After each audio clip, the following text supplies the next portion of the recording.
वधूच्या वेशात असलेली अदिती तिच्या खोलीत अस्वस्थ आणि घाबरून बसली होती. तेवढ्यात अचानक दरवाजा मोठ्या आवाजाने उघडला. निखिल अतिशय रागाने रूमच्या आत आला. रागाने त्याचे डोळे लाल झाले होते. त्याने दार जोरात बंद केले, ज्यामुळे अदिती घाबरली होती. तिचे हृदय भीतीने थरथर कापत होते. लग्नात सगळं ठीक होतं. तो स्टेजवर सगळ्यांशी बोलत होता. मग खोलीत प्रवेश करताच त्याला काय झालं? तिचे हृदय धडधडत राहिले आणि तिचे हातपाय थंड पडले. आदितीला अजून काही समजले नव्हते तेव्हा निखिलने येऊन तिचा हात घट्ट धरला. निखिलच्या मजबूत बोटांनी आदितीच्या नाजूक मनगटाला घट्ट पकडले होते. तिला वेदना होत होत्या, पण ती काहीही बोलू शकत नव्हती. ती इतकी घाबरली होती की तिचे हृदय धडधड करायला विसरले होते. लग्नाच्या पहिल्या रात्री तिच्या पतीकडून हे सर्व तिने अपेक्षित केले नव्हते. निखिल कठोर आणि रागाच्या भरात म्हणाला, "उठ, आत्ताच माझ्या पलंगावरून खाली उतर. तुझ्यासारख्या काळ्या रंगाची मुलगी माझ्या भोवती असणं मला सहन होत नाही. माझ्या पलंगावर बसणं ही खूप दूरची गोष्ट आहे." आदिती खूप घाबरली. त्याच्या बोलण्यातील राग ऐकून तिने आश्चर्याने त्याच्याकडे पाहिलं. ते असभ्य वर्तन पाहून ती थरथर कापली आणि म्हणाली, "काय झालं? काही झालं आहे का तुम्हाला? असं का बोलत आहात तुम्ही?" तेव्हा निखिल रागाने ओरडला, "हो, झालं आहे. माझ्यासोबत बरेच काही असे घडले आहे जे घडायला नको होते. माझे आयुष्य पूर्णपणे उद्ध्वस्त झाले आहे." मग त्याने आदितीचा हात धरला आणि तिला पटकन आरशाकडे ओढलं आणि तो म्हणाला, "तू तुझा चेहरा पाहिलास का कधी? तू तुझा रंग पाहिलास का? मेकअपचा जाड थरही तुझा काळेपणा लपवू शकत नाही. माझ्यासारख्या व्यक्तीशी लग्न करण्याचा विचार तू का केलास? तुझी आणि माझी जोडी अजिबात शोभत नाही." आदिती अश्रूंनी भरलेल्या डोळ्यांनी निखिलकडे पाहू लागली. तिने कधीही इतका अपमान आणि इतका त्रास होईल याची कल्पना केली नव्हती. आदितीला ही कल्पनाही नव्हती की लग्नाच्या पहिल्या रात्रीच तिचा पती तिच्याशी असं बोलेल. निखिल तिच्याकडे द्वेषपूर्ण नजरेने पाहत म्हणाला, "मला तुझा तिरस्कार वाटत आहे. जर तुला वाटत असेल की माझ्या आयुष्यात आल्यानंतर मी तुला स्वीकारेल तर कान खोलून ऐक. मी निखिल आहे, निखिल मेहरा. मी स्वतःला संपवेल पण तुला कधीच स्वीकारणार नाही. माझी निवड इतकी वाईट असूच शकत नाही की तुझ्यासारख्या काळ्या मुलीला माझ्या आयुष्यात कायमचं मी समाविष्ट करेल." तो तिच्या हलक्या काळ्या रंगाची खूप चेष्टा करत राहिला आणि आदितीच्या डोळ्यातून सतत अश्रू वाहत होते. तिला कधीच कल्पना नव्हती की तिचा इतका अपमान होईल. सरिताजींनी तिला लग्नासाठी इतकी विनंती केली नसती तर ती या घरची सूनही झाली नसती. जर तिला माहीत असतं की निखिलला ती अजिबात आवडत नाही तेव्हा तिने स्वतःच हे लग्न नाकारलं असतं. पण स्वतःचा असा अपमान तिने कधीच करून घेतला नसता. ती काही बोलण्यापूर्वीच निखिल तिच्या जवळ आला. तिच्या कमरेभोवती हात ठेवून दुसऱ्या हाताने त्याने तिचे तोंड धरले. "तू आरशात तुझा चेहरा नीट पाहिला आहेस का? मग माझं बोलणं लक्षपूर्वक ऐक. जर तुला वाटत असेल की मी तुझ्याशी कोणताही संबंध ठेवेन तर ऐक. मी तुला हातही लावणार नाही. मी आजपर्यंत कधीही काळे कपडेही घातलेले नाहीत. मला काळा रंग अजिबात आवडत नाही. मला राग येतो काळ्या रंगाचा. पण मला माहीत नाही माझी आई काय विचार करत होती आणि तिने मला धमकी देऊन तुला माझी पत्नी बनवलं आहे. पण एक गोष्ट नेहमी लक्षात ठेव, माझ्या नजरेत तू कधीच काहीच नाहीस, अजिबात काहीच नाहीस. या घरातील एका सामान्य मोलकरणीलाही माझ्या नजरेत थोडा आदर असेल, पण तुला तर तोही नाही." असं म्हणत त्याने आदितीला मागे ढकलले आणि ती पडण्यापासून थोडक्यात बचावली. तिच्या डोळ्यातून सतत अश्रू वाहत होते, पण निखिलला त्याची पर्वा नव्हती. तो पटकन त्याच्या कपाटाकडे गेला. रागाने त्याने कपाट उघडले, त्याचे कपडे काढले आणि तो बाथरूममध्ये निघून गेला. बाथरूममधून पाण्याचा आवाज येत होता आणि आदितीच्या रडण्याचा आवाज संपूर्ण खोलीत घुमत होता. तिने स्वप्नातही कधी कल्पना केली नव्हती की निखिल तिचा इतका अपमान करेल. ती हळूहळू पावलं टाकत आरशासमोर येऊन उभा राहिली. रडण्यामुळे तिचा मेकअप जागोजागी निघून जाऊ लागला आणि तिचा खरा रंग स्पष्ट दिसत होता. या अगोदर तिला तिच्या रंगाबद्दल कधीच तक्रार नव्हती. ती एक अशी मुलगी होती जी कशीही असली तरीही स्वतः समाधानी होती. तिच्या रंगामुळे कोणीही तिला कधीही कमी लेखले नव्हते. उलट सर्वांनी तिचे कौतुकच केले होते. तिचा रंग काळा असूनही तिच्या चेहऱ्यावर एक तेज दिसत होतं जे लोकांना तिच्याकडे आकर्षित करत असे. तलावापेक्षा खोल असलेल्या तिच्या डोळ्यांची जादू लोकांना मादक बनवत असे. तिचे मोठे सुंदर डोळे ती इतरांपेक्षा वेगळी दिसत होती. पण निखिलला तिच्या काळ्या रंगाशिवाय इतर काहीही दिसत नव्हतं. निखिल खोलीत परत येताच त्याने आदितीला रडताना पाहिलं आणि थंड शब्दात तो तिला म्हणाला, "आता असं समजू नकोस की तुझ्या रडण्याचा माझ्यावर काही परिणाम होईल. तुला हवे असेल तर तू ही खोली सोडून जाऊ शकतेस. मग तो कपाटाकडे गेला. त्याने कपाटाचा दरवाजा उघडला आणि तिथून दारूची बाटली काढली. हे पाहून आदिती रडायलाही विसरली. या माणसाला दारू पिण्याचं पण व्यसन आहे का? ती खूप अस्वस्थ झाली. सरिताजी आणि आदितीची आई अरुणाजी यांची मैत्री खूप जुनी होती. सरिताजी अरुणाजींच्या घरी बऱ्याच वेळा आल्या होत्या आणि त्यांना आदिती नेहमीच आवडायची. ती खूप साधी, मृदभाषी आणि गोड मुलगी होती. ती घरातील प्रत्येक कामात पारंगत होती. अगोदर दोघी पण मध्यमवर्गीय कुटुंबातील होत्या, पण जेव्हा सरिताजींचे लग्न विक्रांत मेहराशी झाले तेव्हा हळूहळू त्यांचे नशीब बदलू लागले. कारण विक्रांतचा व्यवसाय खूप मोठा होता. दुसरीकडे अरुणाजी त्यांचे पती आकाशसोबत खूप खुश होत्या. आकाशचे स्वतःचे कपड्यांचे दुकान होते. तो चांगला कमाई करत होता, पण बंगला किंवा गाडी खरेदी करण्याइतपत त्याच्याकडे पैसे नव्हते. जेव्हा अरुणाजींना कळाले की त्या आता सरिताजींच्या दर्जाच्या राहिल्या नाही, तेव्हा त्यांनी तिला भेटणं टाळायला सुरुवात केली. पण सरिताजी अजूनही तिच्यावर पूर्वीसारखंच प्रेम करत होत्या आणि त्याच पद्धतीने भेटत होत्या. त्या नेहमी अरुणाजीला म्हणायच्या, संपत्ती ही येते आणि जाते. पैशामुळे मी तुझ्याशी असलेली मैत्री तोडेन असे तू समजू नकोस. सरिताजींना कधीच पैशांचं व्यसन लागलं नाही, पण निखिल मेहराला नक्कीच पैशाचं व्यसन लागलं होतं.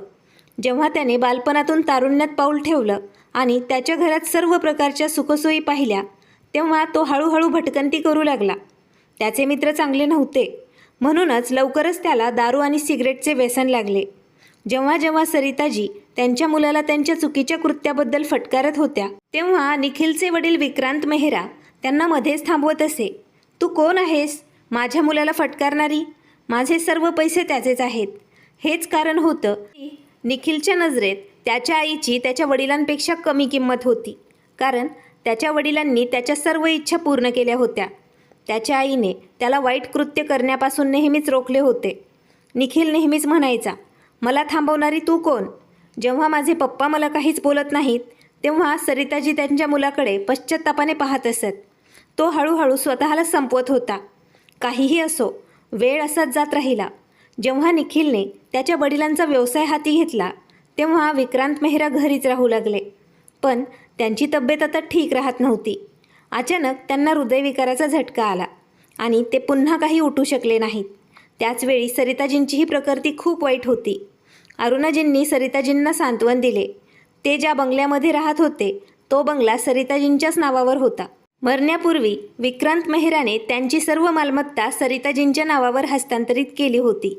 कदाचित कुठेतरी त्यांना हे समजले असेल की त्यांच्या मृत्यूनंतर निखिल त्यांची सर्व मालमत्ता व्याभिचारात खर्च करेल आणि ते सरिताजींना असह्य सोडू इच्छित नव्हते. म्हणून मरण्यापूर्वी त्यांनी सरिताजींचा विचार केला आणि सर्व मालमत्ता त्यांच्या नावावर हस्तांतरित केली. जेव्हा निखिलला हे कळले, तेव्हा त्याला धक्काच बसला. सरिताजींना विक्रांत मेहराच्या निधनाने खूप वाईट वाटू लागले. म्हणूनच त्यांनी निखिलचे लग्न करायचे ठरवले होते. आजकाल निखिलला दारूचे तसेच रंगीबिरंगी पार्ट्यांचे व्यसन लागले होते. त्याची अनेक भटक्या टुक्कार मुलींची मैत्री झाली होती. जेव्हा सरिताजींनी आपल्या मुलाचे वर्तन पाहिले, तेव्हा त्यांना काळजी वाटली की तो त्यांच्या वडिलांनी खूप कष्टाने कमवलेले सर्व पैसे चैनीच्या वस्तूवर वाया घालवत आहे. म्हणूनच त्यांना वाटले की त्याचं लग्न करावं, जेणेकरून तो त्याच्या पत्नीद्वारे त्याच्या इच्छा पूर्ण करू शकेल. जेव्हा जेव्हा निखिलच्या लग्नाचा विचार त्यांच्या मनात यायचा, तेव्हा तेव्हा सरिताजींच्या डोळ्यात निष्पाप आदितीचा चेहरा यायचा. म्हणूनच त्यांनी अरुणाजींकडून लग्नासाठी आदितीचा हात मागितला. आदितीने निखिलला अनेकदा पाहिले होते, पण त्याच्या सवयी तिला माहीत नव्हत्या. अरुणाजींनी आणि त्यांच्या मुलीने सुरुवातीला या लग्नाला नकार दिला, कारण त्या एका साध्या मध्यमवर्गीय कुटुंबातील होत्या. पण सरिताजी म्हणाल्या, मला मध्यमवर्ग महत्त्वाचा नाही, मी तुमच्या मुलीला खूप आनंदी ठेवेन. त्यांना माहीत होतं की जर निखिलने चांगल्या मुलीशी लग्न केलं तर त्याचे आयुष्य सुधारू शकते. पण जेव्हा निखिलला कळले की त्याच्या आईने त्याचे लग्न त्यांच्या मैत्रिणीच्या मुलीशी ठरवले, तेव्हा तो रागाने नियंत्रणाबाहेर गेला. त्याने लगेच या लग्नाला नकार दिला आणि म्हणाला, तुम्ही काहीही करा, मी हे लग्न करणार नाही. पण सरिताजींनी त्याचं ऐकलं नाही. त्या कडक स्वरात म्हणाल्या, जर तू आदितीशी लग्न केलं नाहीस तर लक्षात ठेव, तुझ्या वडिलांची संपूर्ण मालमत्ता जी माझ्या नावावर आहे, त्यातील तुला मी एक पैसाही देणार नाही. मी तुला घराबाहेर काढीन. त्यानंतर सर्व मालमत्ता एखाद्या ट्रस्टला दान करेल. तू जा, नोकरी कर आणि पैसे कमावून तुझ्या स्वतःच्या पैशांनी तुझ्या सुखसोयी पूर्ण कर. निखिल रागावला आणि म्हणाला, आई तू माझ्याशी चांगलं वागत नाहीस. माझ्या वडिलांनी एवढी संपत्ती मी आरामात जगू शकेन म्हणूनच कमावली आहे. तुला माझ्यासाठी हीच काळी मुलगी भेटली होती का? तू आई आहेस की चेटकीण आहेस, जी स्वतःच्या मुलाला आनंदी पाहू इच्छित नाहीस? हे ऐकून सरिताजींना राग आला. त्यांनी निखिलच्या तोंडावर जोरात थापड मारली. तुला लाज वाटत नाही का? ती मुलगी खूप सुंदर आहे, तिचे रूप निखळ आहे. जर तू हे लग्न करण्यास नकार दिलास तर मी तुला घराबाहेर काढेल. आईचा कडक स्वभाव पाहून निखिलला खूप राग आला, पण तो गप्पच राहिला. त्याला माहीत होतं की तो कधीही इतके पैसे कमवू शकणार नाही, कारण अभ्यासात त्याचं चांगलं रेकॉर्ड नव्हतं आणि त्याला कोणाच्या हाताखाली काम करण्याची सवय पण नव्हती. त्याला फक्त ऑर्डर कशा द्यायच्या असतात तेच माहीत होतं. तो खूप स्वार्थी आणि हट्टी तरुण होता, म्हणूनच तो या लग्नाला नकार देऊ शकला नाही. त्याचे लग्न झाले, पण लग्नाच्या पहिल्याच रात्री त्याने आदितीचं मन ज्या पद्धतीने तोडलं त्याची आदितीने कधीच कल्पना केली नव्हती. तिला कल्पनाही नव्हती की निखिलला ती आवडत नाही. तिला वाटले सरिताजींप्रमाणेच त्यांचा मुलगाही तितकाच चांगला असेल, कारण तो अनेकदा त्याच्या आईला अरुणाजींच्या घरी सोडायला यायचा. पण तो घराच्या आत कधीच येत नव्हता, कारण त्याला त्याच्या आईची गरीब मैत्रीण अजिबात आवडली नाही. निखिलला काळा रंग तर आवडतच नव्हता. त्याने कधीही काळे कपडे हे सुद्धा विकत घेतले नव्हते. तो दिसायला खूप देखणा आणि मोहक होता.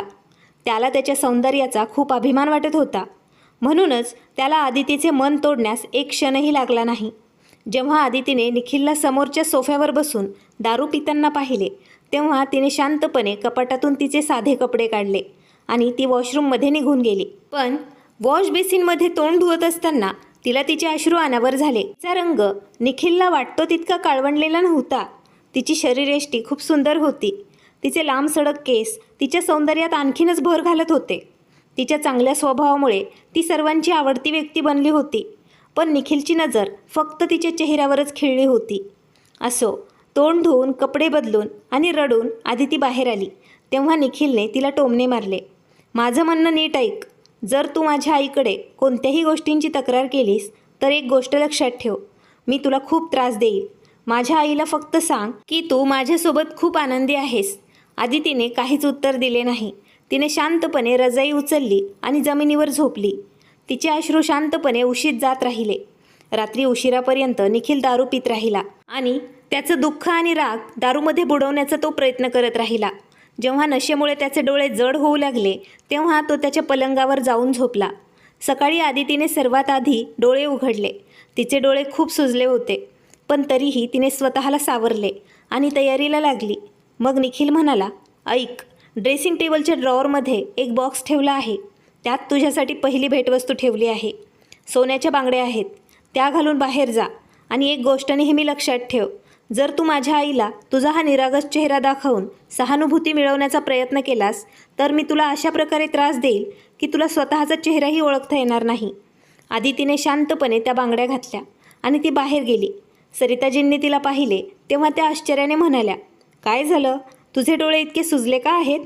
आदिती हसली आणि म्हणाली, काही नाही, मी रात्री उशिरा झोपले होते, कदाचित म्हणूनच डोळे सुजले असतील. तिने सरिताजींना काहीच सांगितले नाही.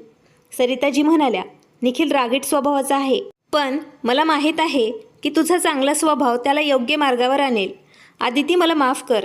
कदाचित मी थोडी स्वार्थी झाले होते, पण मला पूर्ण आशा आहे की निखिल तुझे आयुष्य आनंदाच्या रंगांनी भरेल, ज्यासाठी तू पात्र आहेस. त्यांनी प्रेमाने आदितीच्या डोक्यावर हात ठेवला, पण आदितीने काहीच उत्तर दिले नाही.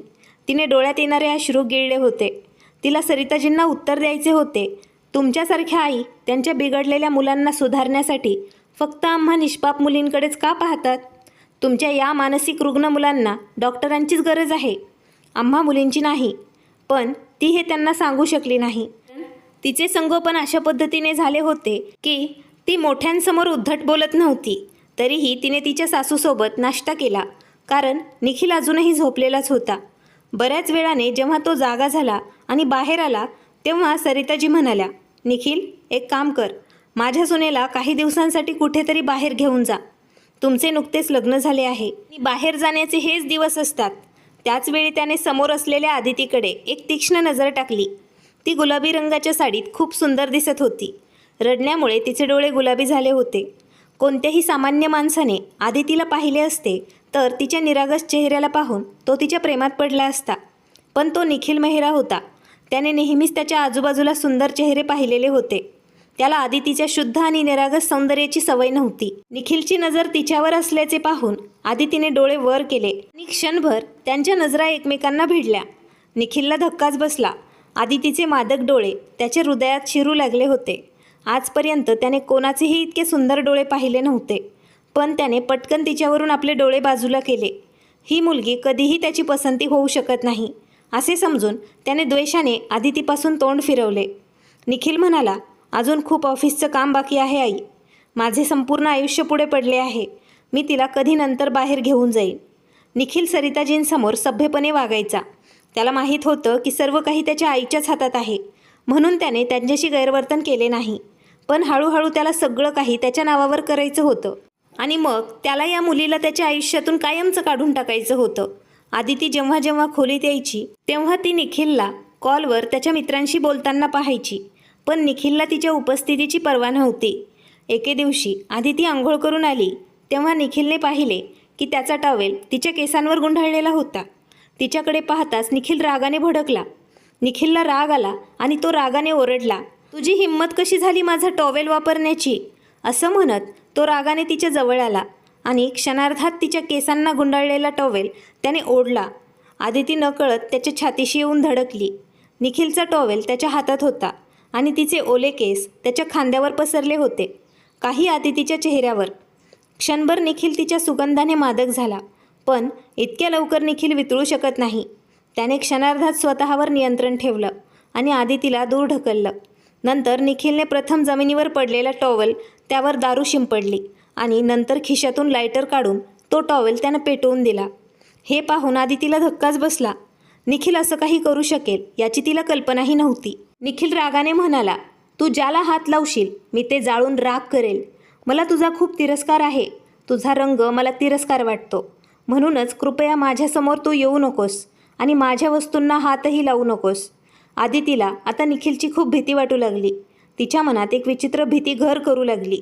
निखिल दररोज खोलीत येऊन दारू पित असे आणि जेव्हा तो पूर्णपणे नशेत असायचा तेव्हा तो बेडवर जाऊन झोपायचा.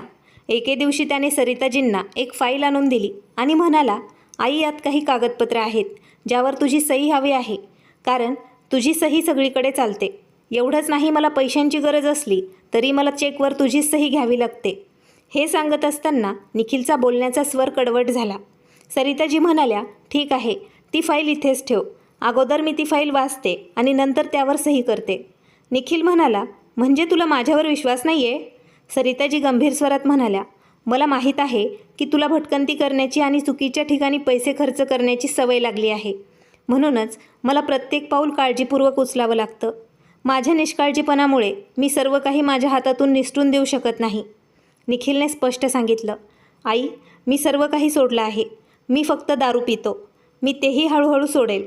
मला आदिती आवडत नाही हे तुला माहीत असूनही मी तुझ्या मर्जीने तिच्यासोबत लग्न केलं आहे.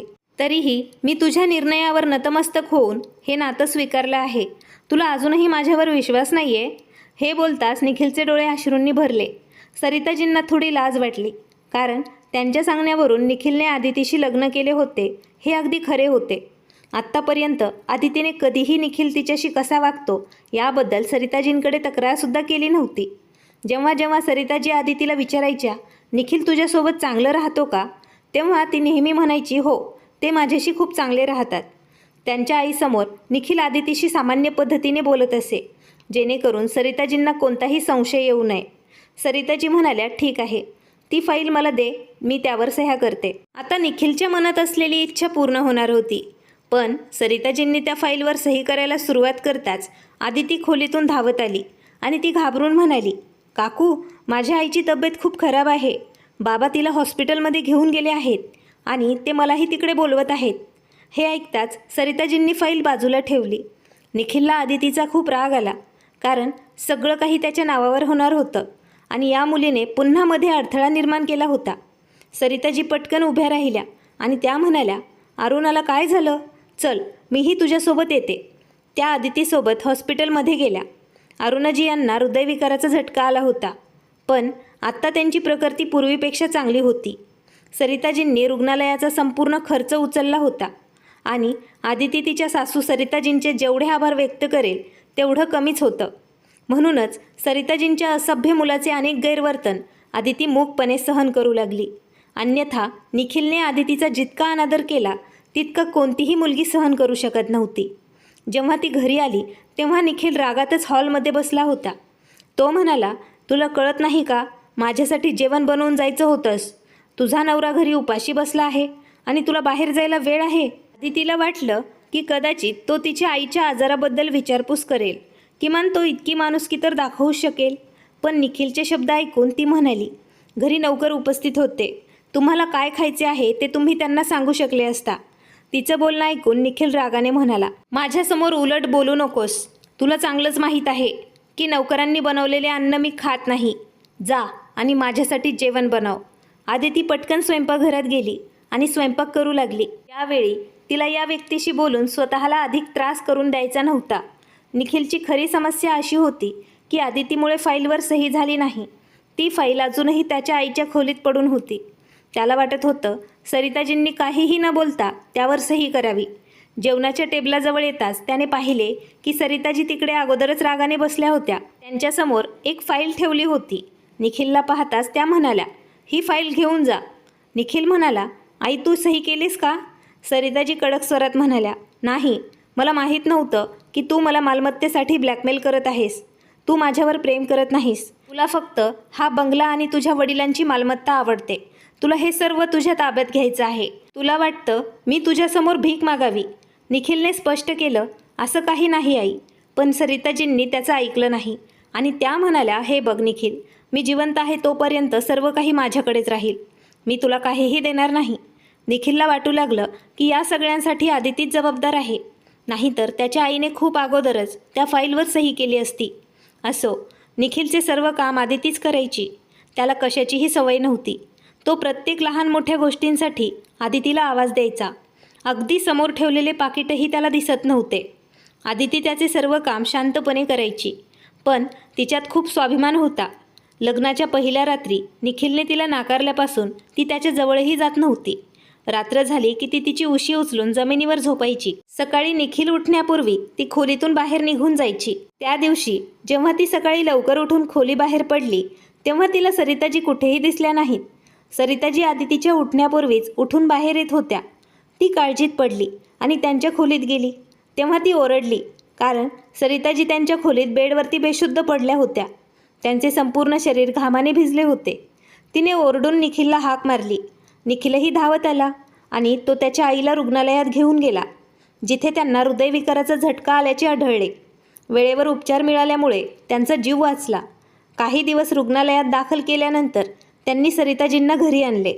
पण आता सरिताजींना त्यांच्या आयुष्यावर शंका येऊ लागली. त्यांना वाटले की त्या जास्त काळ जगू शकणार नाही.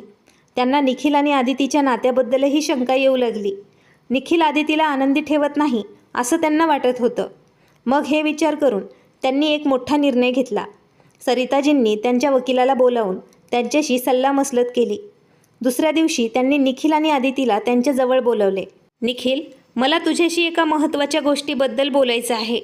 आई आजारपणामुळे कदाचित तिची सर्व मालमत्ता माझ्या नावावर करणार आहे असा विचार करून निखिलला खूप आनंद झाला. पण आईच्या पुढच्या विधानाने निखिलच्या डोक्यात बॉम्ब पडला. मला माझ्या आयुष्याचा काहीही भरोसा नाही निखिल, म्हणूनच मी मरण्यापूर्वी माझी सर्व मालमत्ता तुझ्या भावी मुलाला हस्तांतरित करू इच्छिते. मी एक मृत्यूपत्र देखील तयार केलं आहे. जेव्हा तुमचं मूल या जगात येईल तेव्हा ही सर्व मालमत्ता त्याच्या नावावर हस्तांतरित केली जाईल. त्या मालमत्तेचा मालक तूच असशील जोपर्यंत तुमचं मूल मोठं होत नाही. आदितीने डोळे खाली केले. जेव्हा हे लग्न तिला पत्नीचा मान सन्मान आणि आदरच देत नाही तेव्हा तिला मूल कसं होईल? काही वेळाने ते दोघं त्यांच्या खोलीत आले. पण निखिल रागाने लाल झाला होता. तो या मालमत्तेसाठी काहीही करण्यासाठी तयार होता. रात्री जेव्हा आदितीने तिची उशी उचलली आणि जमिनीवर झोपायला लागली तेव्हा निखिलने तिचा हात धरला. आज त्याच्या डोळ्यात काहीतरी वेगळेच रंग चमकत होते. माझा हात सोडून दे. तू काय करत आहेस? तू कुठे चालली आहेस? जर तू माझी बायको आहेस तर तू या बेडवर झोपायला हवं. तेव्हा आदितीच्या ओठांवर एक कटू हास्य आलं. बायको, गेल्या 2 महिन्यांपासून मी जमिनीवर झोपत असूनही आज अचानक तुम्हाला कसं कळलं की मी तुमची बायको आहे? काळ विसरून जा आणि मी जे सांगतो ते कर. निखिलने तिला जवळ ओढलं आणि तिच्या कमरेभोवती हात ठेवला. मग तिच्या चेहऱ्याला त्याच्या हाताने धरत म्हणाला, तू एक तरुण मुलगी आहेस. तुलाही तुझ्या पतीच्या जवळ यावे असे वाटत असेल, त्याच्या सहवासात राहावेसे वाटत असेल. तू माझी पत्नी आहेस, म्हणून तुझ्या भावनांना सांत्वन देणं हे माझं कर्तव्य आहे. म्हणूनच मी तुला आज रात्री माझी पत्नी होण्याचा अधिकार देऊ इच्छितो. असे म्हणत निखिल तिच्या नाजूक शरीराला स्पर्श करू लागला. तेव्हा आदितीने त्याला स्वतःपासून दूर ढकलले. तुम्हाला काय वाटतं की मी मूर्ख आहे? मी तुमच्या जाळ्यात सहज अडकणार नाही. तुम्ही मला समजून घेऊन माझ्याजवळ येत नाहीत आणि ना तुम्ही मला तुमची पत्नी होण्याचा अधिकार आणि आदर देत आहात. उलट तुम्हाला हे सर्व फक्त आणि फक्त तुमच्या फायद्यासाठीच करायचं आहे.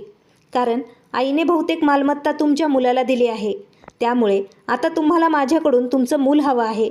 आदितीच्या तोंडून सत्य ऐकून निखिल रागाने तिच्याकडे सरकला. तेव्हा तुला सर्व काही समजतं तरीही तू का विरोध करतेस? मला ही सर्व मालमत्ता हवी आहे आणि यासाठी मी काहीही करू शकतो. तू मला स्वतःपासून कोणत्या अधिकाराने दूर ठेवत आहेस? मी तुझा नवरा आहे. तुझ्याशी संबंध बनवण्याचा माझा पूर्ण अधिकार आहे. असे म्हणत त्याने आदितीला जवळ ओढले. जेव्हा निखिलच्या हातांनी आदितीच्या ब्लाऊजची दोरी ओढली तेव्हा आदितीने त्याच्या चेहऱ्यावर चापट मारली आणि त्याला दूर ढकलून दिले. आदिती म्हणाली, जर तुम्ही माझ्याजवळ येण्याचा प्रयत्न केला तर सावध राहा. मला तुमच्या सहवासाचे ते क्षण नको आहेत जे तुम्ही मला भीक म्हणून देत आहात. जर तुम्हाला हे नातं टिकवायचंच असेल तर ते मनापासून टिकवा. नाहीतर मी आत्ता जाऊन आईला संपूर्ण सत्य सांगेन. त्यानंतर ही सर्व मालमत्ता ट्रस्टमध्ये जाईल आणि तुम्ही हातावर हात ठेवून पाहत राहताल. असे म्हणत ती रागाने रागवत खोलीतून बाहेर पडली. पण निखिल गालावर हात ठेवून काळजीत बसला होता. तो काहीही बोलू शकत नव्हता. त्याला ही मुलगी लाजाळू, भित्री आणि नाजूक मुलगी वाटत होती. पण ती एखाद्या वादळासारखी निघाली. मी तुला सोडणार नाही. निखिल रागाने रडत होता. पण ते असह्य होता. तो काहीही करू शकत नव्हता. त्या रात्रीनंतर निखिलने तिच्या जवळ येण्याचा प्रयत्न केला नाही आणि म्हणूनच आदितीनेही सुटकेचा निश्वास सोडला. पण एके रात्री जेव्हा निखिल घरी परतला तेव्हा त्याची अवस्था विचित्र होती. तो इतका दारूच्या नशेत होता की त्याचे पाय जमिनीवर स्थिर राहत नव्हते. त्याने स्तब्ध होऊन खोलीचा दरवाजा उघडला. त्या क्षणी आदिती खोलीतून बाहेर पडत होती. ती पाणी पिण्यासाठी बाहेर गेली होती. तिने दार उघडताच निखिल अडखळला आणि आदितीच्या अंगावर पडला. जर आदितीने त्याला आधार दिला नसता तर तो नक्कीच जमिनीवर पडला असता. पण आदितीचा खांदा सापडताच त्याने त्याचे अर्धे वजन तिच्यावर टाकले. तो दारूच्या नशेत असताना म्हणाला होता, ए मुली, माझ्यापासून दूर जा. तू माझ्या इतक्या जवळ काय येतेस? त्या दिवशी तू माझ्यावर खूप रागवत होतीस ना? असं म्हणत त्याने आदितीला स्वतःपासून दूर ढकललं. पण पुन्हा तो तिच्या मिठीत पडला. आदिती त्याला सांभाळू शकली नाही. ती निखिलच्या जवळ येताच तिला जाणवले की निखिलने जास्त मद्यपान केले नव्हते, तर त्याला खूप तापही आला होता. मोठ्या कष्टाने आदितीने त्याला बेडवर आणले आणि झोपवले. मग तिने त्याचे बूट काढले, मोजे काढले आणि बाजूला ठेवले. दारूच्या नशेत निखिल आदितीला म्हणाला, पाणी. आदिती खोलीतून बाहेर पडली. तिने अगोदर स्वतः पाणी पिलं. नंतर पाण्याचा ग्लास घेऊन ती परत रूममध्ये आली आणि म्हणाली, निखिल, कृपया पाणी प्या. पण निखिल उठू शकत नव्हता. त्याची तब्येत खालावत चालली होती. कदाचित त्याला थंडी वाजत होती आणि तो किंचित थरथर कापत होता. ती लगेच त्याच्याकडे आली आणि तिने त्याला उठवण्यास मदत केली. मग तिने स्वतःच्या हातांनी त्याला पाणी प्यायला दिलं. पण निखिलची प्रकृती आता बिकट होत चालली होती. ब्लँकेटमध्येही त्याचे शरीर खूपच थरथर कापत होते. तिने पटकन टेबलाच्या ड्रॉवरमधून काही औषधं काढली आणि निखिलला खायला दिली. ती बराच वेळ खोलीत फिरत राहिली. पण निखिल थरथर कापतच होता. ती घाबरली आणि सरिताजींच्या खोलीकडे धावली. पण औषध घेतल्यानंतर सरिताजी झोपल्या होत्या. त्यामुळे त्या डोळे उघडत नव्हत्या. ती असह्यपणे सरिताजींच्या खोलीतून तिच्या खोलीत परत आली. निखिलचे मंद कण्ह्याचे आवाज तिला ऐकू येत होते. मग इच्छा नसतानाही आदिती त्याच्या शेजारी त्याच्या ब्लँकेटमध्ये बसली आणि त्याचा हात तिने तिच्या हातात घेतला. ती हळूहळू त्याला मिठी मारू लागली. निखिल नकळत तिच्या जवळ आला होता. त्याने त्याचे डोके तिच्या मांडीवर ठेवले. सुरुवातीला आदितीला एका प्रकारचा विजेचा धक्का जाणवला. तिला त्याच्यापासून दूर जायचे होते, पण माणुसकीच्या नात्याने ती ते करू शकत नव्हती. निखिलला या क्षणी तिची गरज होती. ती हळूहळू त्याच्या डोक्यावरून हात फिरवू लागली. तिला निखिलच्या अस्तित्वाचे स्पंदन चांगले जाणवत होते. थंडीने थरथर कापत निखिल हळूहळू आदितीच्या जवळ आला. निखिलने तिला आपल्या मिठीत ओढले. आदितीने विचार केला होता की निखिलची तब्येत थोडी बरी झाली की ती उठून तिच्या जागी निघून जाईल. पण जेव्हा दोन तरुण हृदय भेटतात तेव्हा असे घडणारच होते. ताप आणि बेशुद्ध अवस्थेतही निखिलचे हात तिच्या अस्तित्वावर खेळू लागले. आदिती त्याला दूर ढकलू इच्छित होती, पण ती कोणती शक्ती आहे हे तिला माहीत नव्हते. ती स्वतःला निखिलपासून दूर ठेवू शकत नव्हती आणि इच्छा असूनही त्याचे हात तिच्यापासून ती दूर करू शकत नव्हती. निखिल तिच्या नाजूक शरीराला स्पर्श करू लागला. काही क्षणात आदिती निखिलची झाली. निखिलच्या ओढीने त्याच्या अगदी जवळ ती गेली. हळूहळू निखिल तिला ढगासारखा वेढू लागला. तिच्या इच्छेला न जुमानता आदिती त्याला थांबवू शकली नाही. त्यांच्यात पती पत्नीचे पवित्र नाते निर्माण झाले. निखिल नशेत असताना आदिती त्याच्या जवळ झोपी गेली. नंतर अचानक आदितीने डोळे उघडले. तेव्हा तिला दिसले की निखिल तिच्या बाजूलाच झोपलेला आहे. त्याला अजूनही ताप होता. त्या रात्रीचे क्षण आदितीच्या डोळ्यासमोरून तरळू लागले. तिला हे नातं सुरू करायचंच नव्हतं, पण त्या रात्री भावनांनी भरलेल्या अवस्थेत तिने ही चूक केली होती. ती यासाठी निखिललाही दोष देऊ शकत नव्हती, कारण रात्री जे काही घडले ते त्या दोघांच्या संमतीनेच घडले होते. तिने झोपलेल्या निखिलकडे एक नजर टाकली, जो खूप निरागस, खूप गोंडस दिसत होता. तेव्हा अचानक आदितीच्या हृदयातून एक प्रार्थना बाहेर पडली. कदाचित ही सुरुवात चांगली व्हावी अशी इच्छा आहे. निखिलने हे नाते मनापासून स्वीकारावे आणि त्यांनी एक चांगलं आणि आनंदी जीवन जगावं. पण तिला हे माहीत नव्हतं की आता तिच्या आयुष्यात फक्त संकटं उरली आहेत. आदिती उठून रूमच्या बाहेर गेली. तिने त्याच्यासाठी नाश्ता बनवला. नंतर त्याला उठवलं आणि स्वतःच्या हातांनी त्याला तिने नाश्ता दिला. त्याला औषधं दिले आणि काही तासातच निखिलची प्रकृती सुधारली. जेव्हा सरिताजी जाग्या झाल्या आणि त्यांना निखिलला ताप आल्याचे कळले, तेव्हा त्यांनी ताबडतोब त्यांच्या फॅमिली डॉक्टरांना फोन केला.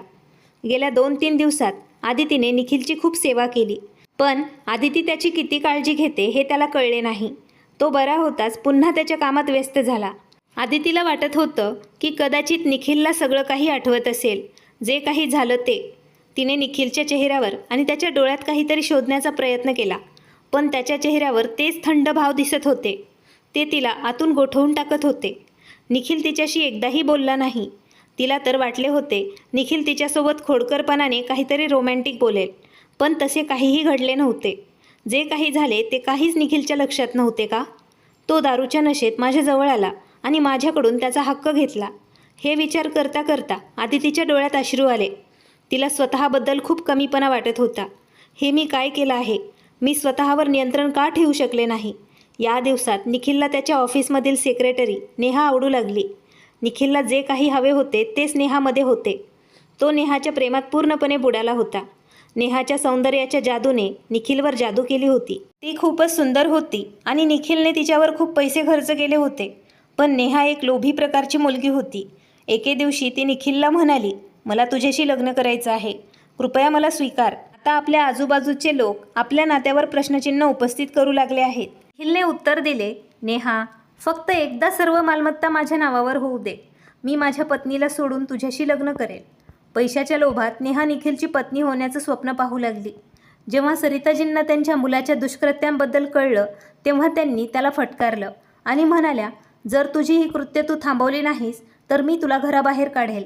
निखिल रागाने म्हणाला, आई, तुला माझ्यापेक्षा जास्त त्या मुलीची काळजी वाटते. ती तुला माझ्याविरुद्ध भडकवत राहते आणि तू तिचं काहीही ऐकत राहते. तू तिचं ऐकून मला धमक्या देत राहतेस. आता परत घरात भांडणं वाढत होती. सरिताजी आता निखिल घरी येईपर्यंत जाग्या राहायच्या, पण निखिलला आता याची काहीच पर्वा नव्हती, कारण त्याने ऑफिसचे सर्व काम स्वतःच्या हातात घेतले होते. सरिताजींना आता ऑफिसच्या कामात कोणताही अधिकार नव्हता. निखिलला एक छोटासा फ्लॅट खरेदी करायचा होता आणि नेहाशी लग्न करायचे होते, पण त्याला हे देखील माहीत होतं की त्याची आई त्याला हे कधीच करू देणार नाही. एके दिवशी निखिल ऑफिसमध्ये आला, तेव्हा त्याने पाहिलं की नेहा रडत आहे. हे पाहून तो घाबरला. त्याने घाबरून तिला विचारलं, काय झालं? तू का रडत आहेस? तिचे अश्रू पुसत नेहा म्हणाली, आता माझ्यासाठी लग्नाचे प्रस्ताव येऊ लागले आहेत. जर तू माझ्याशी लग्न केलं नाहीस तर मी माझा जीव देईल, कारण मी दुसऱ्या कोणाचीही होऊ शकत नाही. मी तुझ्यावर प्रेम करते. तेव्हा निखिलने तिला सांत्वन दिले आणि तो म्हणाला, तू काळजी करू नकोस, मी लवकरच तुझ्याशी लग्न करेल. पण सध्या माझ्याकडे फारसं काही नाही. अगोदर मी एक फ्लॅट खरेदी करेल, नंतर तुला तिथे ठेवेल. हे ऐकून नेहा खूप आनंदी झाली. आता निखिल नेहाच्या प्रेमात पूर्णपणे बुडाला होता. पण निखिलला भीती वाटत होती की नेहा दुसऱ्या कोणाशी तरी लग्न करेल. या भीतीमुळे त्याने पुन्हा सरिताजींना फसवले आणि सर्व मालमत्तेच्या कागदपत्रांवर नकळत त्यांच्या सह्या घेतल्या. आता काही दिवसातच सर्व काही निखिलच्या नावावर झालं. आता तो त्याला जे काही हवं ते करायचा. नेहावर तो खूप पैसे उधळत होता. आदितीने सर्व काही पाहिलं आणि ती आतल्या आत रडत राहिली. दरम्यान 1 महिना उलटला आणि अचानक आदितीची तब्येत बिघडू लागली. सरिताजी तिला डॉक्टरांकडे घेऊन गेल्या. डॉक्टरांनी आनंदाची बातमी दिली. हे ऐकून सरिताजी खूप आनंदी झाल्या. त्या दिवसात नेहा निखिलकडे एक मिठाईचा डब्बा घेऊन आली आणि ती म्हणाली, माझं लग्न ठरलं आहे, आनंद साजरा कर, आता तू माझ्यापासून मुक्त आहेस. हे ऐकून निखिलला धक्काच बसला. नेहा रडू लागली आणि रागाने म्हणाली, तुला हेच हवे होते ना? मी खूप दिवसांपासून तुला सांगत आहे की माझ्या घरी लग्नाचा प्रस्ताव पाठव. निखिल पटकन म्हणाला, मी आजच तुझ्या कुटुंबियांसमोर आपल्या लग्नाचा प्रस्ताव मांडतो. जेव्हा तो प्रस्ताव घेऊन नेहाच्या घरी पोहोचला तेव्हा तिच्या वडिलांनी कडक शब्दात त्याला सांगितले, जोपर्यंत तू तुझ्या पहिल्या पत्नीला घटस्फोट देत नाहीस तोपर्यंत मी माझ्या मुलीचं लग्न तुझ्याशी करणार नाही. हे ऐकून निखिल विचार न करता म्हणाला, मी आजच माझ्या पत्नीला घटस्फोट देईल. आता निखिलला कशाचीही भीती वाटत नव्हती. सर्व मालमत्ता त्याच्या नावावर हस्तांतरित झाली होती. घरी पोहोचताच तो आदितीवर ओरडू लागला आणि तो म्हणाला की मी तुला आता माझ्या आयुष्यात ठेवू शकत नाही. मी तुला घटस्फोट देणार आहे. त्यानंतर तुला माझ्या घरातून मी कायमचं बाहेर काढणार आहे. हे ऐकून सरिताजींना धक्काच बसला. त्यांनी रागाने निखिलच्या गालावर जोरात चापट मारली आणि त्या म्हणाल्या, तू वेडा झाला आहेस का? ती तुझ्या मुलाची आई होणार आहे आणि तू तिला घटस्फोट देत आहेस? घटस्फोट हा शब्द ऐकताच आदिती बेशुद्ध पडली. सरिताजींकडून आदिती आई होणार आहे हे ऐकताच निखिलच्या शरीराला जणू आग लागली. तो रागाने वेडा झाला, कारण त्याला माहीत होतं त्याने आजपर्यंत आदितीला स्पर्शही केला नव्हता. मग हे मूल त्याचं कसं असू शकतं? सरिताजींनी लगेच नौकरांना बोलवलं आणि आदितीला रुग्णालयात नेलं. पण निखिलच्या मनात राग आणि द्वेषाची आग जळत होती. त्याला विश्वासच बसत नव्हता, ही तीच मुलगी आहे जिला त्याच्या आईने तिच्या चांगल्या संस्कारांमुळे आणि शुद्ध चारित्र्यामुळे आपली पत्नी बनवलं होतं. ती असं काही करू शकते. मला माहीत नाही की तिने कोणाशी चुकीचे नाते निर्माण केले होते.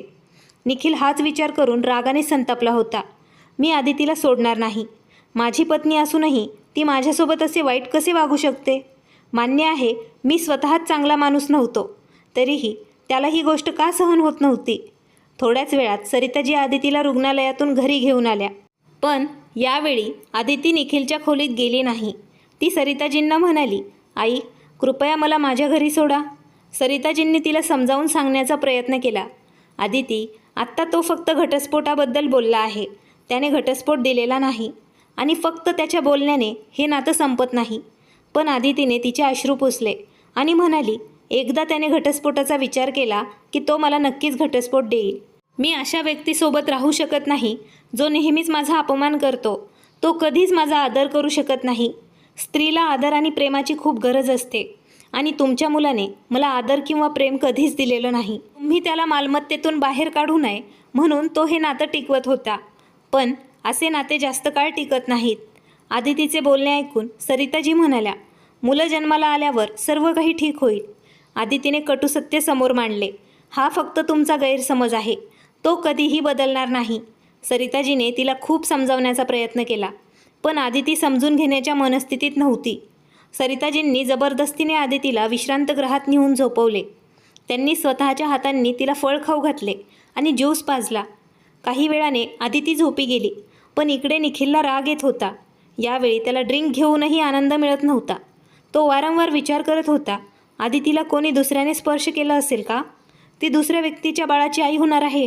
त्याच्यासाठी ही खूप मोठी गोष्ट होती. आदिती सावळी असली तरी ती फक्त त्याचीच आहे याची त्याला खात्री होती.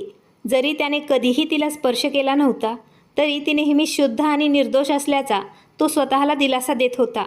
रात्र होताच तो त्याच्या खोलीतून बाहेर आला. त्याने गेस्ट रूमच्या खोलीचा दरवाजा उघडला. आदिती गाढ झोपेत होती. तिला असं आरामात झोपलेलं पाहून निखिलचा राग आणखीनच वाढला. त्याने आदितीचा हात धरला आणि जोरात हलवला. आदिती घाईघाईने उठली. तिने रागाने रागवलेल्या निखिलकडे आश्चर्याने पाहिले आणि ती चिडून म्हणाली, माझा हात सोडा. मी उद्या इथून निघून जाईन. तुम्हाला हेच हवे आहे ना? निखिल दात खात म्हणाला, अगोदर मला सांग हे कुणाचं मूल आहे? आदितीने डोळे खाली केले आणि ती म्हणाली, तुम्हाला काय वाटतं कोणाचं असेल? आदितीच्या या प्रश्नामुळे निखिलचा राग आणखीनच वाढला होता. तो ओरडत म्हणाला, मी काय विचारतोय? उत्तर दे. हे कोणाचं मूल आहे? आदितीला त्याला सांगायचे होते की हे मूल त्याचंच आहे. तिला त्या नाजूक क्षणांची आठवण त्याला करून द्यायची होती, पण तिचे शब्द बोलता बोलता शांत झाले. या दगडहृदयी माणसाला सांगूनही काही उपयोग होणार नव्हता. आदिती थंड स्वरात म्हणाली, हे मूल कोणाचंही असू द्या, तुम्हाला याने काय फरक पडतो? तुम्हाला तुमचं आयुष्य माझ्यासोबत घालवायचंच नव्हतं. तुम्ही तसेही मला सोडून जाणारच होतात. म्हणून माझ्या आयुष्यात कोण आहे आणि कोण नाही याची तुम्हाला पर्वा नसावी, किंवा काही फरक पण पडू नये. निखिलचे रक्त उसळले. त्याला आणखीन काहीतरी ऐकायचे होते, पण आदिती काहीही सांगायला तयार नव्हती. निखिलने आदितीला त्याच्या दोन्ही हातांनी घट्ट धरले, इतके घट्ट की ती वेदनेने ओरडत होती. तो ओरडला आणि म्हणाला, दुसरा कोणी तुला कसा स्पर्श करू शकतो? निखिलच्या पत्नीला दुसरा व्यक्ती कसं काय स्पर्श करू शकतो? तू असं कसं करू शकतेस? तू फक्त माझी होतीस आणि तुला माझ्यासोबतच राहायला हवं होतं. माझ्याशिवाय इतर कोणीही तुला पाहणे किंवा हाताने स्पर्श करणे मला सहन होत नाही. जणू काही तो विसरला होता की तो आदितीचा द्वेष करतो. तरी तो तिच्याबद्दल इतका पॉझिटिव्ह का होत होता? त्याला ही गोष्ट का सहन होत नव्हती? त्याच्या व्यतिरिक्त आदितीच्या आयुष्यात दुसरा कोणी असू शकतो हे त्याला मान्य नव्हते. तेव्हा आदिती रागाने म्हणाली, मी तुला काहीही उत्तर देण्यास बांधील नाही. जर तुला मला घटस्फोट द्यायचा असेल तर तू देऊ शकतोस. मला तुमच्यासोबत राहायचे नाही. मी अशा व्यक्तीसोबत का राहू जो व्यक्ती माझा द्वेष करतो, ज्याला माझा रंग आणि दिसणं कुरूप वाटतं, जो सतत माझा अपमान करत राहतो. निखिल ओरडला, जोपर्यंत तू माझ्या प्रश्नाचं उत्तर देत नाहीस तोपर्यंत तू कुठेही जाणार नाहीस. आदितीने तीक्ष्ण स्वरात विचारले, मी तुमच्या प्रश्नांची उत्तरं दिली नाहीत तर तुम्ही काय कराल? निखिल ओरडला, मी तुला जीवाशी मारून टाकेल. आदिती धाडसाने म्हणाली, मग मला मारून टाका. निखिल तिच्याकडे असह्य नजरेने पाहत राहिला. त्याच्यात या मुलीचा गळा दाबण्याची शक्ती नव्हती, पण कोणास ठाऊक कोणती शक्ती त्याला आदितीला दुखवण्यापासून रोखत होती. तो इच्छा असूनही आदितीवर हात उचलू शकत नव्हता. मोठ्या कष्टाने तिने तिचा हात सोडवला आणि म्हणाली, आता तू स्वतः इथून जाशील की मी जाऊ? निखिल रागाने ओरडला, तू इथून आता निघून जा. हे तुझं घर नाहीये. पहिल्यांदाच निखिलचा श्वास जलद होत होता. आदितीने तिची चप्पल घातली आणि बाहेर आली. तिने तिची छोटी बॅग उचलली, तिच्या आईवडिलांच्या घरून आणलेले काही कपडे त्यात ठेवले आणि मग ती घराबाहेर पडली. रात्री तिने ड्रायव्हरला सांगितले, मला माझ्या आईवडिलांच्या घरी सोडा. तेव्हा ड्रायव्हर तिला असं रागात घर सोडून जाताना पाहून घाबरून म्हणाला, सॉरी मॅडम, सरिताजी यांना विचारा. तेव्हा आदिती कडू स्वरात म्हणाली, जर तुम्ही मला आत्ता सोडायला आले नाहीत तर मी स्वतः जाईल. ड्रायव्हरला आदितीला तिच्या आईच्या घरी सोडण्यास भाग पाडण्यात आले. जेव्हा ती तिच्या आईच्या घरी पोहोचली तेव्हा तिच्या आईने काळजीने तिला विचारले, बेटा सगळं काही ठीक आहे ना? आदितीने जबरदस्तीने हसत म्हणाली, आई तू आजारी आहेस ना, आणि मलाही बरं वाटत नव्हतं, म्हणूनच मी काही दिवस तुझ्यासोबत इथे राहण्याचा विचार केला.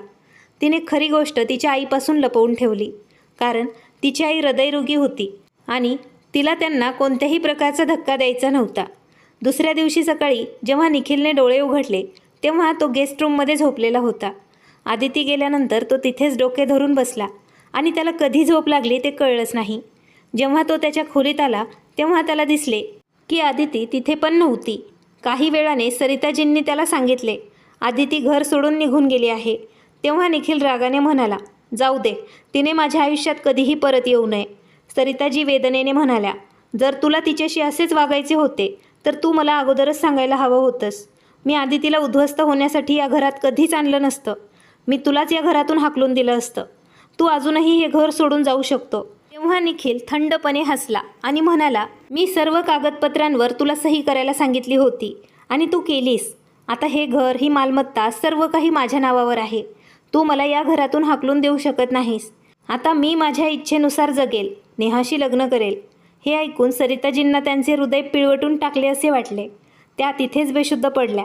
जेव्हा निखिलने त्याच्या आईला बेशुद्ध पडलेलं पाहिलं तेव्हा तो घाबरला आणि त्याने त्यांना उचलून ताबडतोब रुग्णालयात नेलं. सरिताजींना त्यांच्या मुलाने निखिलने विश्वासघात केल्याचा धक्का सहन झाला नाही.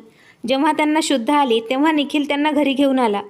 आता त्यांनी त्याच्याशी बोलणे बंद केले. त्या आता त्यांच्या खोलीत शांतपणे राहू लागल्या.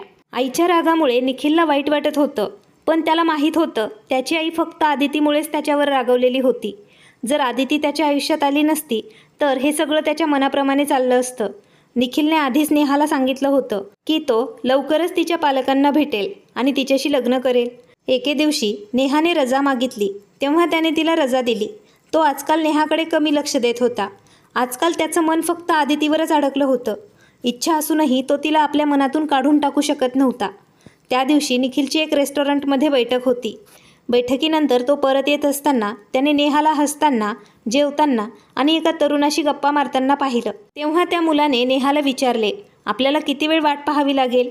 नेहा हसत म्हणाली, तो लवकरच घरी लग्नाची मागणी घालण्यासाठी येणार आहे. लग्नानंतर मी त्याची सर्व मालमत्ता माझ्या नावावर करेल. नंतर मी त्याला कायमचं माझ्या मार्गावरून काढून टाकेन किंवा त्याला घटस्फोट देईल. मला फक्त पैशात रस आहे. प्रेम मी तुझ्यावर करते. तो मुलगा आनंदी झाला. हे सर्व ऐकून निखिलला अजिबात वाईट वाटले नाही. तो कडू हास्य घेऊन तिथून निघून गेला. त्याला पुन्हा आदितीची आठवण आली. पण पुन्हा तोच प्रश्न त्याच्या मनात घुमू लागला. ते कोणाचं मूल आहे? हा विचार करून तो अधिकच अस्वस्थ झाला. घरी परतल्यावर त्याने पाहिले बेडशीट विखुरलेलं होतं. तो त्याची कामं नोकरांना करू देत नव्हता. तो म्हणायचा की बेडशीट त्यांच्या घाणेरड्या हातांनी खराब होईल. म्हणूनच आदिती त्याचे सर्व काम स्वतः करायची. विशेषतः त्याचे कपडे स्वच्छ ठेवायचे. पण ती गेल्यापासून खोलीत गोंधळ झालेला दिसत होता. सरिताजींनीही त्याच्याकडे लक्ष देणं बंद केलं होतं. आज निखिलला आदितीची पुन्हा पुन्हा आठवण येत होती. तो दारू न पिता घरी परतला. सकाळ होताच तो नकळत म्हणाला, माझे कपडे काढ आदिती, हलका शर्ट. पण नंतर बोलताना तो अचानक गप्प बसला. निखिलला आठवलं ती तर घरात उपस्थित नाही, जिच्याकडे तो प्रत्येक कामासाठी कोणत्याही आडकाठीशिवाय हक्काने विचारत होता, जिच्यावर तो आपला हक्क सांगायचा. हक्क सांगून दिवस रात्र तिचा अपमान करायचा. आता तो कोणाला आवाज देत होता? त्याने स्वतःचे कपडे स्वतः काढले. पण त्याला समजत नव्हतं कोणती वस्तू कुठे ठेवली आहे. आता त्याला चिडचिड वाटत होती. हे काय घडू लागलं आहे? तो रागाने ओरडला, डोक्याला ताप आहे हा. थोडा वेळ विचार करत होता काय करावं आणि काय नाही. मग थोडा विचार करून त्याने आदितीला फोन केला. पण तिने फोन उचलला नाही. त्याने पुन्हा फोन केला तरीही काहीच प्रतिसाद मिळाला नाही. मग त्याने आदितीला संदेश पाठवला, माझ्या वस्तू कुठे आहेत? मला काहीही सापडत नाही आहे. मेसेज वाचल्यानंतर आदितीने कोणत्या वस्तू कुठे ठेवल्या आहेत त्याबद्दल फक्त एकाच मजकुरात मेसेजमध्ये सर्व काही त्याला सांगितले. आता निखिलला सगळं काही जागी सापडलं होतं. पण फक्त त्याची बायकोच हरवली होती. पहिल्यांदाच त्याला आदितीची तीव्र आठवण आली. त्याने या अगोदर कधीही काम केले नाही. तो फक्त शांतपणे उभा राहायचा आणि त्याची सर्व कामं ते त्याच्या पत्नीकडून करून घ्यायचा. जणू ती त्याची मालमत्ताच आहे. काही दिवसातच त्याला जाणवलं की आदिती त्याच्या आयुष्यात किती महत्त्वाची आहे. पण पुन्हा त्याचा तोच अहंकार, तोच प्रश्न, ती का सांगत नाहीये की तिच्या पोटात कोणाचं मूल आहे? रात्री त्याला आदितीची इतक्या तीव्रतेने आठवण आली की निखिलसारखा कणखर माणूसही रडू लागला. त्याला काहीही बरे वाटत नव्हते. मग त्याला स्वतःवर राग येऊ लागला की तो आदितीच्या प्रेमात पडला आहे. मी कसं त्या मुलीवर प्रेम करू शकतो? मी इतकं खाली पडू शकत नाही. पण नंतर स्वतःला झिडकारून म्हणत होता, नाही, ती खूप चांगली आहे. कोणीही तिच्यावर प्रेम करू शकतो. ती निष्ठेचं प्रतीक आहे. आता त्याच्या बायकोचा काळवंडलेला रंगही त्याला वाईट वाटत नव्हता. खरं तर त्याला याबद्दल विचार करून बरं वाटलं. मी जाऊन आदितीला परत आणेन. मी विचारेन की हे कोणाचं मूल आहे. जरी ते माझं मूल नसेल तरी मी त्या मुलाला माझं नाव देईल. मी आदितीला मनापासून स्वीकारेल. मी पण आदितीला फसवलं होतं. आदिती असतानाही मी माझ्या आयुष्यात दुसरी मुलगी आणली होती. जर तिने चूक केली असेल तर मी तिला माफ करेल. मी तिला स्वीकारेल तिच्या मुलासोबत. या विचारांमध्ये तो आदितीच्या घरी पोहोचला. आदितीची आई अरुणाजी यांनी निखिलला ड्रॉइंग रूममध्ये बसवले आणि त्याला चहा वगैरे दिला. मग त्या म्हणाल्या, बेटा, आदितीला आणखीन काही दिवस इथेच राहू दे. तिची तब्येतही ठीक नाही. तेव्हा निखिल म्हणाला, मी तिची चांगली काळजी घेईल. तुम्ही तिला माझ्यासोबत पाठवा. पण आदितीने स्पष्टपणे नकार दिला. ती म्हणाली, आई, मी त्यांच्यासोबत कुठेही जाणार नाही. कृपया त्यांना सांगा की तो इथून जाऊ शकतो. आदितीचा थंड आणि सरळ स्वर ऐकून निखिलला पुन्हा राग आला. तो म्हणाला, मला तुझं काहीही ऐकायचं नाही. जा, तयार हो. मी तुझी वाट पाहत आहे. माझ्यासोबत घरी परत चल. तेव्हा आदिती म्हणाली, तुम्हाला ऐकू येत नाही का? तुम्ही अगोदरच माझ्याशी घटस्फोटाबद्दल बोलले आहात. माझ्या मुलाचा जन्म झाल्यावर तुम्ही मला घटस्फोट देऊ शकतात. तुम्ही माझ्याकडे का आले आहात? तुमची ती सुंदर सेक्रेटरी तुमच्याजवळ आहे ना, तिच्याशी लग्न करा. तेव्हा निखिल रागाने म्हणाला, मला जास्त प्रश्न तू विचारू नको. जा, तयार हो. मी तुला तयार होण्यासाठी फक्त 10 मिनिटं देतोय. आदिती उपहासाने म्हणाली, नाही तर तुम्ही काय करणार आहात? नाहीतर मी तुला जबरदस्तीने इथून घेऊन जाईन. तू अजूनही माझी पत्नी आहेस, त्यामुळे माझा तुझ्यावर पूर्ण हक्क आहे. हे हक्क तुम्हाला आता दिसत आहेत का? जेव्हा तुम्ही माझा अपमान करायचे आणि माझ्या रंगावरून माझी बदनामी करायचे, तेव्हा तुम्हाला हे हक्क दिसत नव्हते का? निखिलला राग आला. एकतर तू पाप केला आहेस, तरीही मी तुला इथून घेऊन जायला आलो आहे. मी तुला समाजासमोर आदर देतोय आणि तू माझ्यावरच रागवत आहेस. तेव्हा आदिती निर्भयपणे म्हणाली, मला भीक म्हणून दिलेला आदर नको आहे. हा तुमचा आदर तुम्ही स्वतःकडे ठेवा. निखिल रागाने तिथून निघून गेला. त्याच्या खोलीत पोहोचताच तो बडबडायला लागला, ती स्वतःला काय समजते? मी तिच्याशिवाय मरणार आहे का? जर तिला यायचं नसेल तर तिने येऊ नये. मला काय करायचं आहे? ती नरकात का जाईना? I hate you. मीच वेडा झालो होतो, ज्याच्यासाठी माझे हृदय कोमल झाले होते. असा विचार करून तो बेडवर बसला आणि नंतर बेडवरच हाताने मारायला लागला. त्याने त्याच्या मनाला खूप वेळा समजावून सांगण्याचा प्रयत्न केला, पण आदिती त्याच्या हृदयातून जातच नव्हती. तो पुन्हा धूम्रपान करू लागला. मग तो पूर्वीपेक्षा जास्त दारू पिऊ लागला. वेळ असाच निघून जात राहिला. पण जेव्हा 9 महिन्यांनंतर त्याला त्याची आई सरिताजी यांच्याकडून कळले की आदितीने मुलाला जन्म दिला आहे, तेव्हा त्याचे हृदय विचित्रपणे धडधड करू लागले. माहीत नाही का त्याचं मन त्या मुलाला पाहण्यासाठी तळमळू लागलं. त्याने स्वतःला समजावून सांगितलं, हे माझं मूल नाही, माझं रक्त नाही. का मी त्याला भेटायला जावं? सरिताजी आजारी असूनही त्यांच्या नातवाला भेटायला गेल्या होत्या. शेवटी ते त्यांचंच रक्त होतं. त्यांनी त्यांच्या नातवाकडे पाहिलं आणि त्याच्यावरून पैसे ओवाळून गरिबांना दिले. पण निखिल बाळाला पाहायला गेला नाही. तरीही त्याच्या मनात अस्वस्थता आणि उत्सुकता होती. बाळ कोणासारखं दिसत असेल? दिसायला कसं असेल? निखिल त्या मुलायम बाळाला आपल्या हातात घेण्यासाठी अधीर झाला होता. बाळाच्या जन्माला आता फक्त 1 महिना झाला होता. तेव्हाच आदितीने फोन केला. आज निखिल एका महत्त्वाच्या मीटिंगमध्ये असूनही त्याने तिचा फोन घेतला. तरीही तो खोलीतून बाहेर आला. तो गंभीर स्वरात म्हणाला, हो बोल. काय झालं? निखिलचे हृदय आनंदाने धडधडू लागले. कदाचित आदितीला त्याच्यासोबत परत राहायला यायचं होतं, म्हणूनच तिने त्याला फोन केला असे त्याला वाटले होते. पण आदितीच्या पुढच्या शब्दांनी त्याच्या आशा धुळीस मिळवल्या. आदितीचा आवाज आला, तुम्ही मला घटस्फोट देऊ शकतात. आणि हे सर्व ऐकल्यानंतर निखिलला खूप राग आला. गप्प बस, मी तुला घटस्फोट देईल असा विचारही मनात आणू नकोस, समजलं? एवढं बोलून त्याने फोन कट केला. पण त्यानंतर तो मीटिंगमध्ये नीट लक्ष केंद्रित करू शकला नाही. कदाचित यावेळी आदितीचा माफ करण्याचा हेतू नव्हता. घटस्फोटाची नोटीस प्रत्यक्षात त्याच्या घरी पोहोचली. तेव्हा निखिलला राग आला आणि त्याने ते पेपर्स फाडून टाकले. नंतर तो रागातच अरुणाजींच्या घरी गेला. त्यावेळी आदिती घरी नव्हती. ती नोकरी शोधण्यासाठी बाहेर गेली होती. तिला माहीत होतं की तिचे पालक तिचा आणि तिच्या मुलाचा खर्च उचलण्या इतके श्रीमंत नव्हते. जेव्हा निखिल तिथे पोहोचला तेव्हा अरुणाजी म्हणाल्या, आदिती घरी नाही आहे. तो म्हणाला, बाळ कुठं आहे?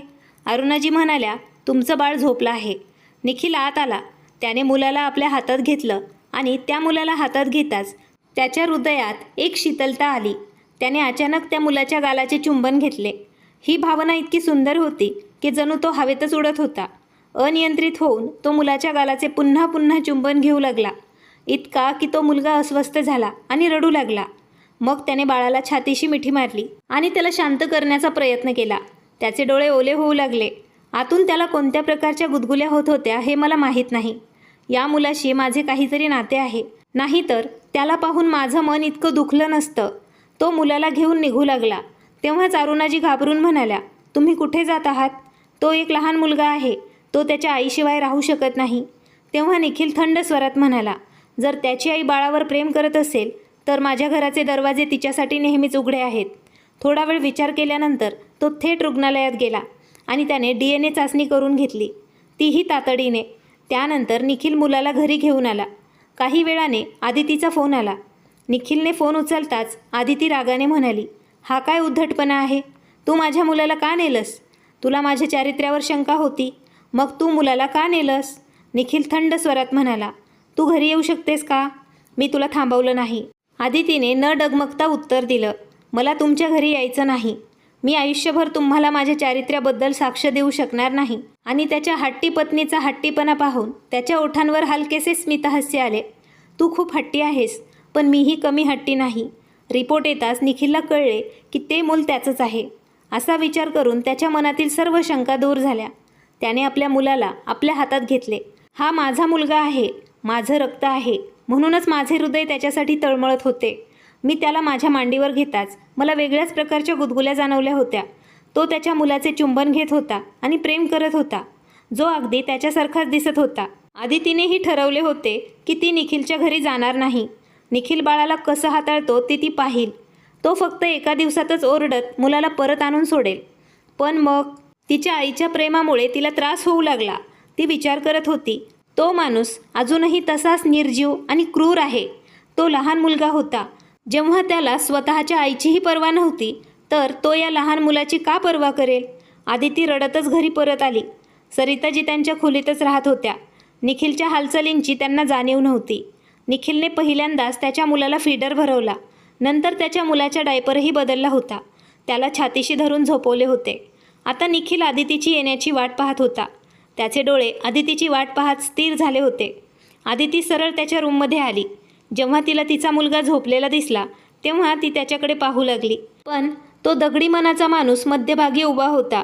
तो कडक स्वरात म्हणाला, अगोदर माझ्याशी बोल. आदिती वेदनेने म्हणाली, मला तुमच्याशी आता काहीही बोलायचं नाही. माझं मूल मला परत द्या. असो, तुझ्या मते तो तुझा मुलगा नाही आहे. पण निखिलने आधीच त्याच्या मुलाला आपल्या मिठीत घेतलं होतं. आदिती पूर्णपणे घाबरली. तेव्हा तो म्हणाला, हा माझा मुलगा आहे. ते माझं रक्त आहे. दारू प्यायल्यामुळे मी तुझ्यासोबत काय केलं हे मला माहीत नाही. तू मला सांगायला हवं होतंस. आदिती कडवट स्वरात म्हणाली, तुम्ही स्वतःलाही जाळून टाकले असते, म्हणून मी तुम्हाला काही सांगितले नाही.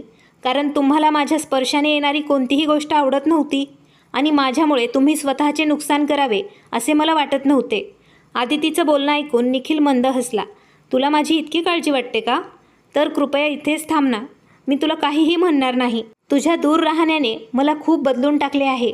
आदितीने तिचे अश्रू पुसले आणि व्यंगात्मक स्वरात म्हणाली, मला सोडून दे निखिल. माझी त्वचा काळी आहे. माझ्यासोबत राहून तू घाणेरडा होशील. पण आज तिचे अश्रू निखिलला जाळत होते. तो पुढे सरकला आणि एका हाताने आदितीला जवळ ओढून दुसऱ्या हातात तो अजूनही त्याच्या मुलाला धरून होता. त्याने आदितीच्या कपाळावर एक प्रेमळ चुंबन दिले आणि तिला छातीशी मिठी मारली.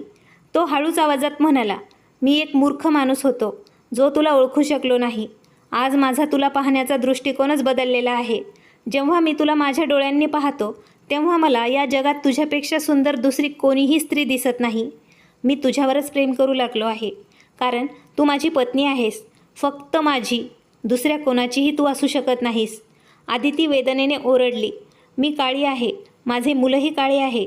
निखिल हसला आणि म्हणाला, आपला मुलगा भाग्यवान आहे, ज्याने त्याच्या आईचा रंग आणि त्याच्या वडिलांचे गुण चोरले आहेत. बघ, तो आपल्या दोघांना एकत्र पाहून किती आनंदी दिसत आहे. मला काळ्या रंगावर प्रेम झाला आहे. काळा रंग आता मला सुंदर दिसू लागला आहे. आदिती वारंवार त्याच्या तावडीतून स्वतःला सोडवण्याचा प्रयत्न करत होती. पण निखिलची पकड आता अधिकच मजबूत झाली होती. तो तिच्या डोळ्यात पाहू लागला, जिथे त्याला स्वतःचा चेहरा दिसत होता. जेव्हा आदिती पूर्णपणे असह्य झाली, तेव्हा तिने त्याला मिठी मारली आणि खूप रडू लागली. तिचा गुदमरलेला आवाज आला, तुम्ही खूप वाईट आहात. मला तुमचा तिरस्कार आहे. निखिल हलक्या हास्यानेच म्हणाला, आणि मी तुझ्यावर प्रेम करतो. आदिती रडतच म्हणाली, तुम्हाला राग आला तर तुम्ही मला पुन्हा सोडून जाताल. निखिल म्हणाला, मी तुला सोडून जाऊ शकत नाही. तू माझ्या मनाच्या आत घर केलं आहेस. मी तुला कसा विश्वास देऊ? आदिती रडत म्हणाली, कृपया तुम्ही दारू पिणं बंद करा. निखिल हसला, मी ते सोडून देईल. आदिती पुन्हा म्हणाली, अगोदर मला वचन द्या, तुम्ही इतर दुसऱ्या कोणत्याही स्त्रीकडे जाणार नाहीत. तिच्या डोळ्यात पाहत निखिल तिला म्हणाला, तू फक्त माझ्या जवळ राहा. मी कुठेही जाणार नाही. आता तूही मला वचन दे की तू मला कधीही सोडून जाणार नाहीस. तुझ्याशिवाय मला स्वतःला अनोळखी वाटू लागते. आदिती, मला वचन दे की तू मला कधीही सोडणार नाहीस. आदितीने आणि निखिलने एकमेकांना मनापासून वचन दिले होते. सकाळ झाली तेव्हा सरिताजीही उठल्या होत्या आणि जेव्हा त्यांनी आदितीला त्यांच्या खोलीतून बाहेर येताना पाहिलं, तेव्हा त्या आश्चर्यचकित झाल्या. आणि मग आदितीच्या चेहऱ्यावर लाजण्याचे रंग पाहून त्यांना सर्व काही समजलं. आता त्यांच्या मुलाने त्यांच्या सुनेला प्रेमाने पत्नी म्हणून स्वीकारलं होतं. आदितीच्या चेहऱ्यावर प्रेमाचे रंग पसरताना दिसत होते. आज त्या खूप सुंदर आणि आनंदी दिसत होत्या, कारण त्यांची सून आता परत घरात आली होती आणि त्यांचा मुलगाही सुधारला होता. जर पत्नी चांगली असेल तर पती त्याच्या वाईट सवयी सोडून देतो आणि रंगाचा विचार केला तर तो कधीच महत्त्वाचा नसतो. तुमच्या आयुष्यात रंग कधीही महत्त्वाचा नसतो. कधीच आपल्या जोडीदाराच्या रंगावरून आपल्या नात्यात भिंत निर्माण करू नका, नाहीतर तुमचे आयुष्यच रंगहीन होईल. माणसाच्या दिसण्यापेक्षा त्याचे असणे आणि त्याचे वागणे महत्त्वाचे आहे. मित्रांनो, तुम्हाला आजची कथा आवडल्यास नक्की लाईक करा, शेअर करा आणि तुमचे मत कमेंट्समध्ये नक्कीच कळवा.